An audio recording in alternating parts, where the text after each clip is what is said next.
Hey, how you doing? This is Adam Post, publisher of more than 1,000 comic books, and I've been covering Disney pretty closely. Saw things coming when Bob Iger took over Disney and got rid of Bob Chapek, and now I'm telling you, layoffs are coming very soon to Disney. How do I know this? A lot of reasons, but just today I came across this article from CNBC. Bob Iger tells Disney employees that they must return to the office 4 days a week, and that's going to be as of March 1st, 2023. So not even 3 months out. It's coming soon. And why is this a big deal? A couple of reasons. This is what these guys do right before they want to do layoffs. They do a process of what's called self-selection because they know damn well that there are employees that once they start working from home, and even employees that are hired, that are allowed to work from home, and a lot of this was going on during the pandemic, they can't actually make the shift to working 4 days a week in the office, which may as well be 5. Other big companies, according to CNBC, opt for 2 or 3 mandated in-office days per week for hybrid employees. So that's to say, like, Iger is getting extreme about this. And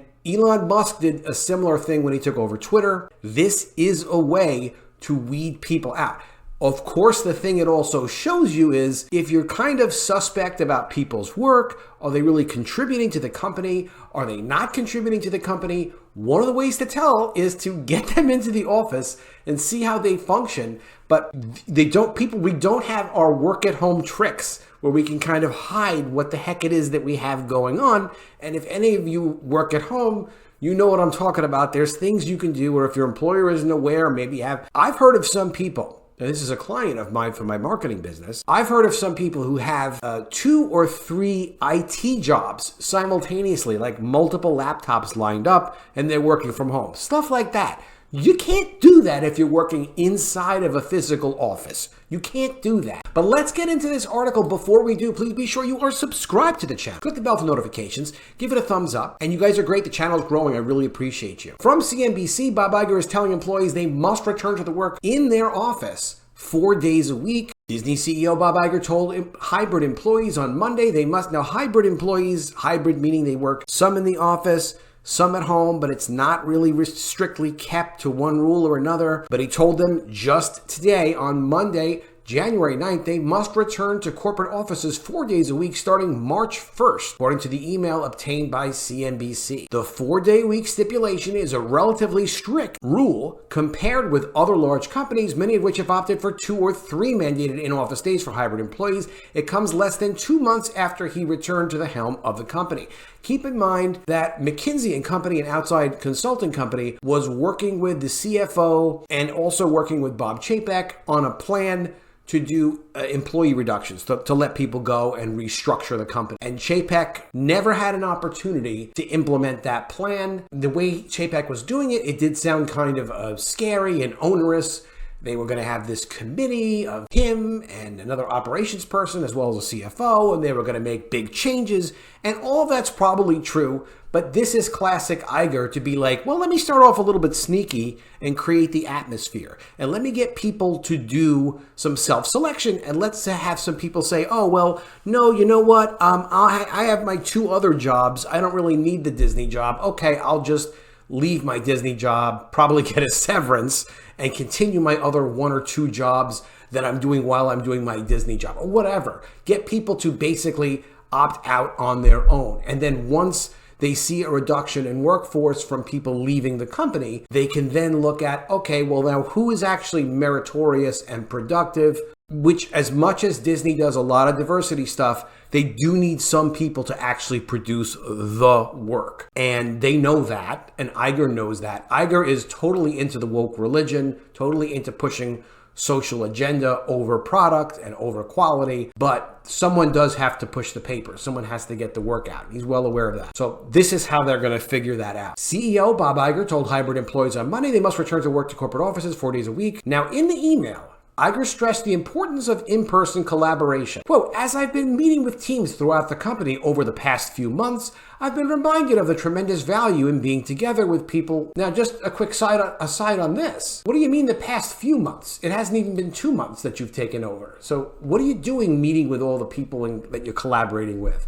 This was cooking, this Iger takeover for a while. That's what it implies to me anyway. As you've heard me say many times, creativity is the heart and soul of who we are and what we do at Disney. And in a creative business like ours, nothing can replace the ability to connect, observe, and create with peers that come from being physically together, nor the opportunity to grow professionally by learning from leaders and mentors. On a serious comment, I completely agree with it. I love working with creative people. I love having part of an idea and then have other people come in and complete their version of the idea. Sometimes it's better than my idea. And then all of a sudden it's like, great, let's go on it. So there's nothing like collaborating in person with other people who are interested and passionate about whatever it is that you're actually doing. This is beyond dispute. He's completely correct about this. And by the way, creativity is not just coming up with character stories and ideas. Sometimes it's how do you solve an accounting problem? Sometimes it's how do you solve a distribution problem? Or what should the marketing concept be for what we're trying to promote, this new project or this new distribution market, or any number of solutions. But creativity does do better when you're with people in person,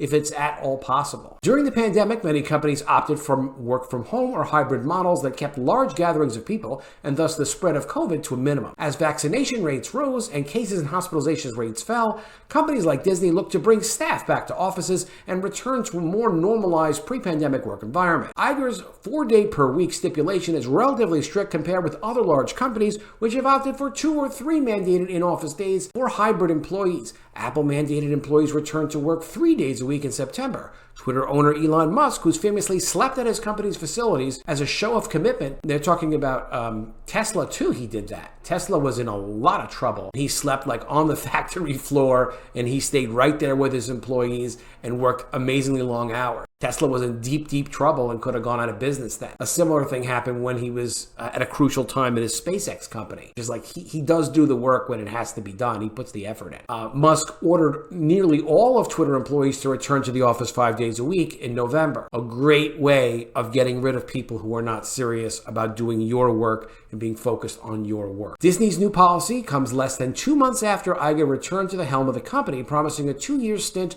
that would spark renewed growth for the company and develop a successor to take his place. Iger's return in November came days after former CEO Bob Chapek said he planned to cut costs at the company, which had been burdened by swelling expenses at the streaming service Disney+. Iger's return also comes as legacy media companies contend with a rapidly shifting landscape as ad dollars dry up and consumers increasingly cut off their cable subscriptions in favor of streaming. I've done some other videos that talk about how Bob Chapek's decision to create Disney's distribution division through legal accounting trickery, but when it became as excessive as it was starting to get borderline. So I've done a video talking about that. There's a headline that says fraud. I'll link to it so you can check it out. Basically, this structure of Chapek's, this was the worst thing that Chapek did, even worse than the Reedy Creek District failure, where they're going to lose the right to govern and tax their own theme parks in Florida. They're losing control of that thanks to Chapek. No, this was much worse. Disney Media and Entertainment Distribution created a situation that inflated the costs of everything they were doing,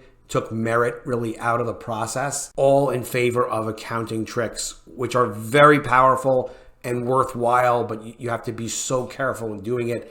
And Chapek wasn't being careful enough. Iger plans to reorganize this, though. Disney's Media and Entertainment Distribution Division, which oversees the company's content and distribution. Iger has no choice but to fix that. Unbelievably enormous ticking time bomb. It's 10 times the Reedy Creek District problem. He maintained a hiring freeze implemented by Chapek while he changes the company's organizational structure to give budget powers back to those who select creative projects. Disney's shares have fallen about 40% over the past year. It's actually closer to 45%. The company now has a market valuation of around $174 billion. In 2022, the stock dropped almost 45%. I mean, that is a massive, massive, massive drop. So let me know what you think of this in the comments below. Do you agree like this is stealth layoffs? Because 4 days a week, that's kind of a big deal. They really seem like they have a lot of changes they have to make. But again, while Chapek didn't do this, and Chapek could have easily done this, he could have easily said, look, we've got to start to return to the office because we need to collaborate creatively. So true, so completely correct. But he didn't do that, did Chapek? No, he was more, well, I was going to say straightforward. He wasn't that straightforward.